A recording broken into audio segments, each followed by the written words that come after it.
Hi, my name is Courtney Patrick, and I'm from Queens, New York, and this is my Mars Confessional.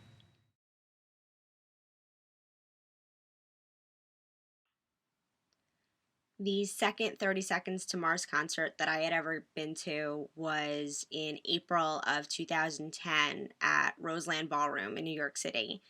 And Jared had his pink mohawk and the blue leather jacket, and I was completely blown away. It was one of the best nights I've ever had. And I remember leaving there completely excited, and I was looking forward to getting tickets to my next show. And that's typically what happens is you see them and it's never enough. And all you want to do is go home and buy tickets for your next 30 Seconds to Mars concert.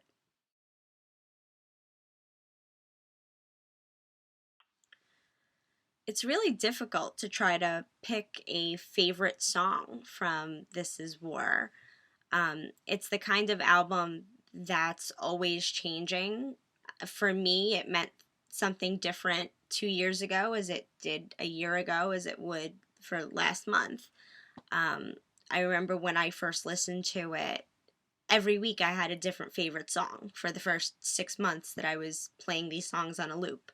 Um, I mean, I don't think there's a person on this planet that can't identify with Alibi. It's an incredible, incredible song. Night of the Hunter was definitely one of my first favorites. It is still one of my favorite songs to this day. And I love it when it's sung acoustically.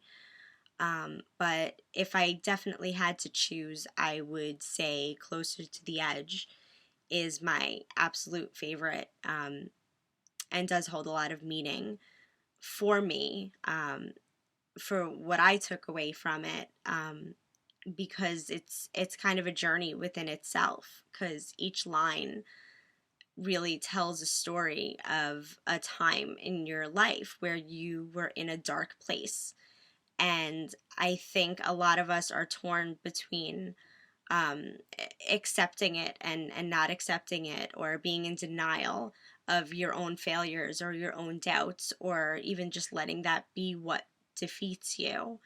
And in the end, from what I take away from Closer to the Edge is to allow yourself to take in those failures and those disappointments, but move forward with them and use them, allow them to make you better and allow them to make you a stronger person.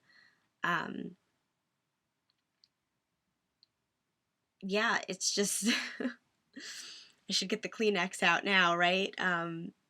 It's definitely one of my favorite songs, definitely. Yeah.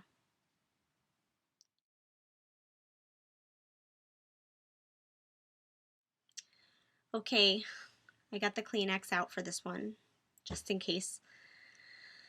So, the most difficult period of my life was definitely between 2010 to 2012.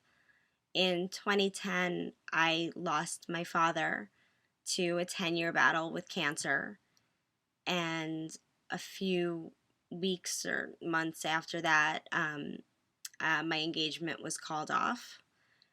Throughout all of this, I was trapped at a job that literally drained the life out of me. I worked extremely long hours for extremely horrible people, and I didn't see a way out. Life as I knew it was over. My world, in a very short period of time, had completely changed, and I did not know how to deal with it at all. So I just kind of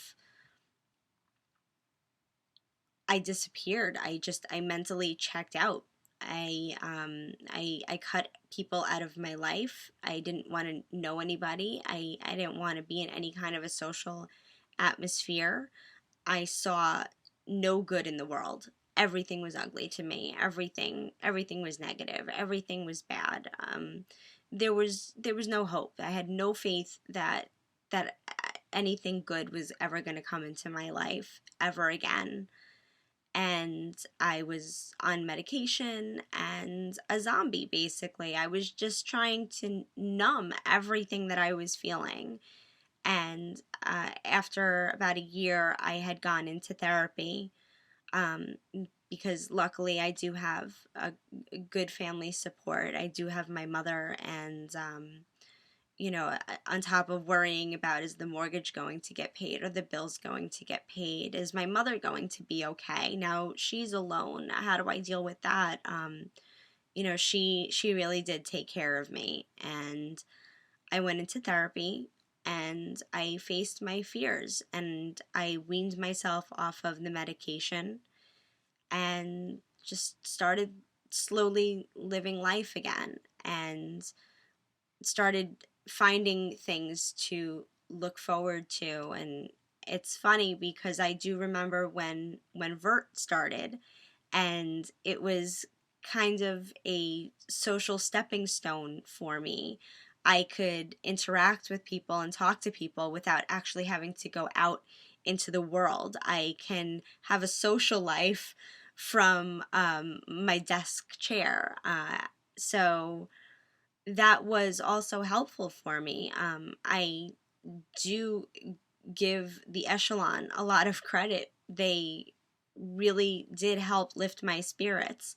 I mean, it's just incredible speaking to people from other cultures and other countries, and you really do realize that we are all more similar than we are different, and everyone has problems. And you know what, my problems are not as horrible as the next person. And even though it's not a competition, um, it's just knowing that there's somebody out there willing to listen to you, knowing that there's someone else out there that understands what you're going through.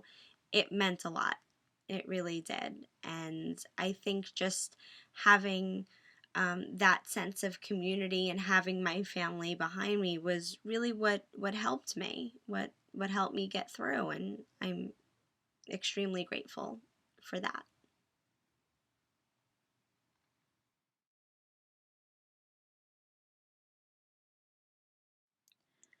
So I get Love, Lust, Faith, and Dreams, and it quickly becomes my album of affirmations.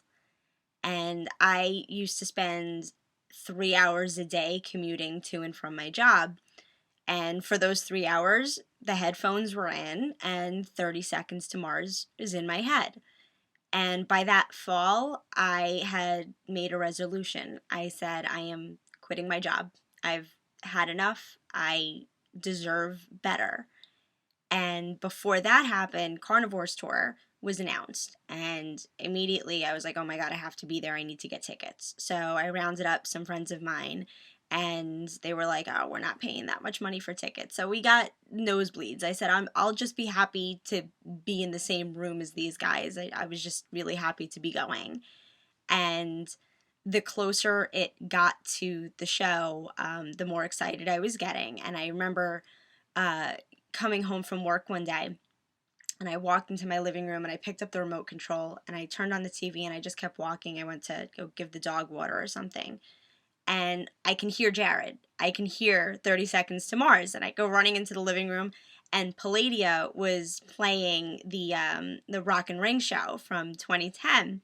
And I was just glued to the TV, and I just had this overwhelming sense of anxiety, but good anxiety. And I'm watching it, and I'm going, I want to be there. I want to be in the pit. I want to be up against the barricade as close as I can get in the craziness with my arms up in the air, singing and screaming.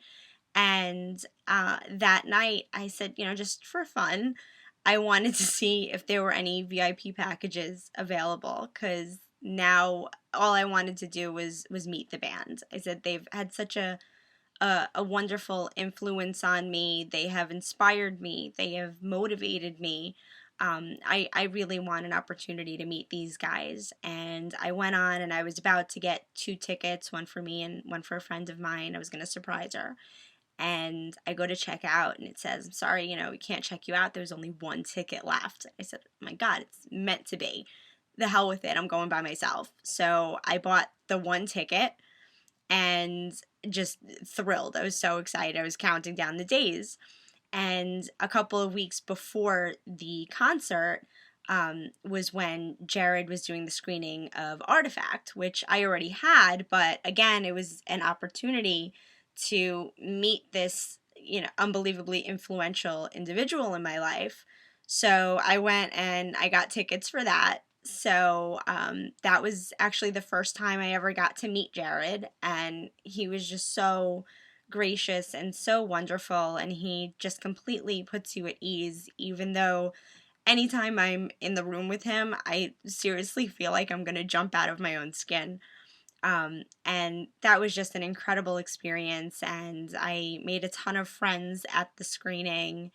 And that weekend, I actually got the email for the Brooklyn Acoustic, which was the Church of Mars. And I can't even tell you how many times I had said, "Oh my God, like all I want in the world is just to be sitting on the floor with Jared and his guitar and just like one on one, me and it." Like it's everybody's dream, right? And it happened. It happened. It was completely unexpected. I got this email on like a Saturday night, and Sunday I'm in Brooklyn, and I remember it's a really small venue, and there were cameras and speakers all over, and Jared's like, "Oh, if you can't see, why don't you just come sit down right here?" And next thing I know, I'm sitting 2 feet away from Jared as he's singing, and I couldn't even contain my emotion. I thought that was just the best that it could get. It was like one by one all of my Mars dreams were coming true. And then that following week was the actual concert. And it's funny because I went by myself, and then I realized if you're an echelon, you're never really by yourself. I went there and I knew a million people, and I'm hearing my name being called by people that I've only spoken to via Vert or on Twitter and things like that. So it really is just such a community, and you get this amazing feeling of how how much influence, how impactful they have been in my. They have completely changed my life. They have brought all of these amazing people into my life, and I would never have experienced anything like this if it wasn't for 30 Seconds to Mars. So, of course, the show is just, it's unbelievable. I'm where I want to be. I am where I said I wanted to be. I am up against the barricade. I am crying. I am screaming. I am just, it was the best experience ever. And then the finale came, and it was Closer to the Edge, which is one of my personal favorite songs. And I was chosen to come up on stage. Jared goes around, he starts, finger pointing people out, and I remember putting my arms up, and the security guard grabbing me and throwing me over the barricade, and I got up on that stage, and I lost it. I lost it.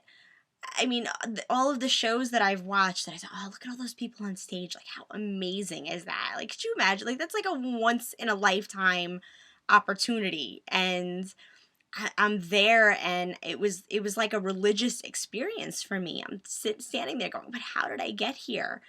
And it was the first time that I thought, I was like, "Oh my God." I'm like, this is like a miracle that this is happening." And that's how I view 30 Seconds to Mars. 30 Seconds to Mars is my miracle. They prove to me that miracles still happen, that good things still happen. And I have never in my life known of any kind of artist or band that gives so much back to their fans as much as 30 Seconds to Mars does. And I am just so unbelievably grateful to them for all of the experiences that I've had over the past year. This was definitely my year of Mars, and I now cannot wait for next year because it can only get better. And yeah, so they really have changed my life. Um, it might sound small, but that spark of inspiration, and to actually see things developing and every day going on social media and seeing them interacting with people and knowing that they really do care about what their fans think and what the echelon wants, and they give it to them. They really do. These guys work their asses off for us. And I am part of that. And it just feels really amazing to be a part of something um, bigger than yourself. Because I think I think a lot of people, me included, I think a lot of people are always looking to be connected to something greater than themselves, and whether that means being creative or, um, being religious. It's just being connected to something that is so big that it's inconceivable. And this community that they have created, and through their music and their art, it's so inspirational, and you either get it or you don't. And I feel lucky to say that I get it, and I love them for it.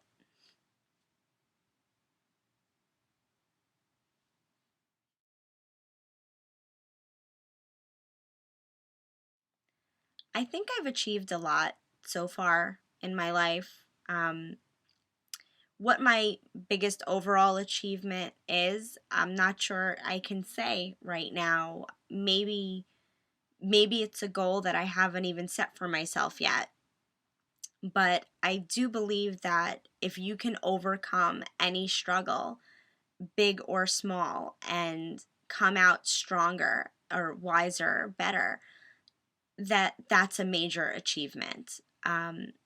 And I personally find great freedom with accepting yourself and loving yourself.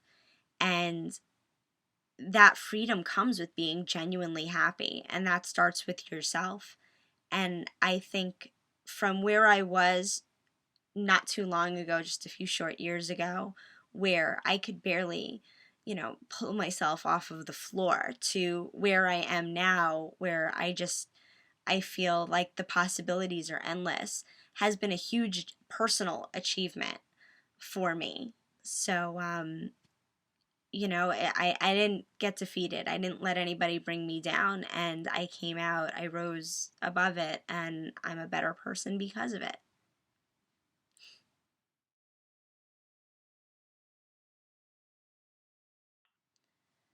You know, Jared, Shannon, and Tomo are all so different, and they all bring something so unique to the table.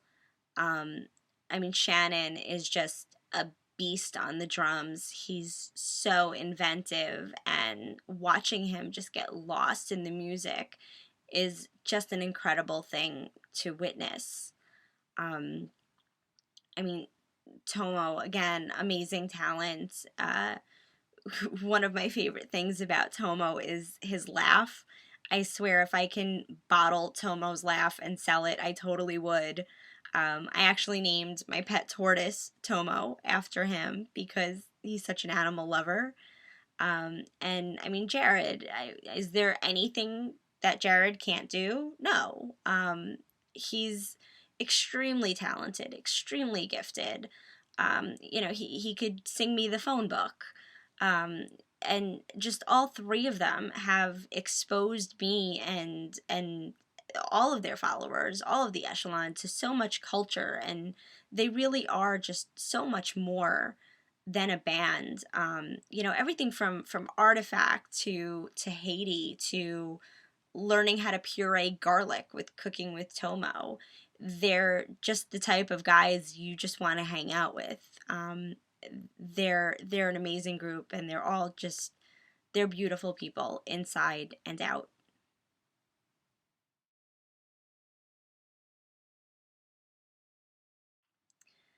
All right, so here's my secret. This is completely embarrassing, but at the last show that I went to, when the guys came out for the Q&A, Jared was eating a salad. And after the Q&A, the salad sort of disappeared, and we were all lingering around, getting ready to line up for our photos, and I spotted the plate on the floor unattended. And I just totally did not want to be that psycho person. So I found a security guard and I went up to him and I'm like, listen, I'm like, see that plate over there? I'm like, that's Jared's plate and that's his fork. And that fork was in his mouth and I want that fork. And I don't want to be that person. So I actually asked the security guard if he would go and get the fork for me. And of course, the guy just went hysterically laughing, looked at me like I was completely insane. And he's like, just go get the damn fork. So I did. And it's in a shadow box on my wall. And I took it off to show you. So that is Jared's fork. Shh. Don't tell anybody. I don't want the fork police to come and get me.